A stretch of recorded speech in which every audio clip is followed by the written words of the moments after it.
asalaamaaleykum mbokk seen internetu Njanjaay TV ñu ngi leen di nuyu di leen ziar ñu ñëwaat ak yéen ci xibaaru sport yi soxal nawetaan zone 9 commune Diossong match yu doon am foofu tey ci terrain municipal bu Diossong. jàppoo bu njegeen moo doon dalal jamono bu Kébécoudé jàppoo bu njegeen da ko dóor 1-0 Baobab bu Diossong moo doon dalal déggoo du Passy Mbitène Baobab bu Diossong da ko mujjee dóor 1-0. match de cadet mooy gune yi. match de junior Baobab bu Diossong ba tey moo doon dalalaat déggoo bu Passy Mbitène door ko 1-0 te Baobab bu Diossong daan ndekkee Passy Mbitène añee Passy Mbitène. ba tey jamono bu Kébécoudé moo doon dalalaat jàppoo bu njegeen jamono Kébécoudé da ko dóor 2-0. ñëwaat ak yéen ci match yi am suba di tombeek le 14 septembre 2025 jamono bu taaleen mooy dalal Tabagui dal Leeraan 8h.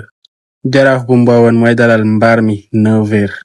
match de cadet match de junior Tabagui dal Leeraan mooy dalal Jokko bu Kër Aliou 14h30. 16h Guy gi da Ndorong mooy dalal Jamono SV jërë ngeen jëf looloo fi root ci xibaaru sport yi soxal nawetaan zone 9 commune Diossong ñu ngi leen di ñaan ngeen di aimer vidéo yi te partage ndax seen bi gën a am doole jërë ngeen jëf.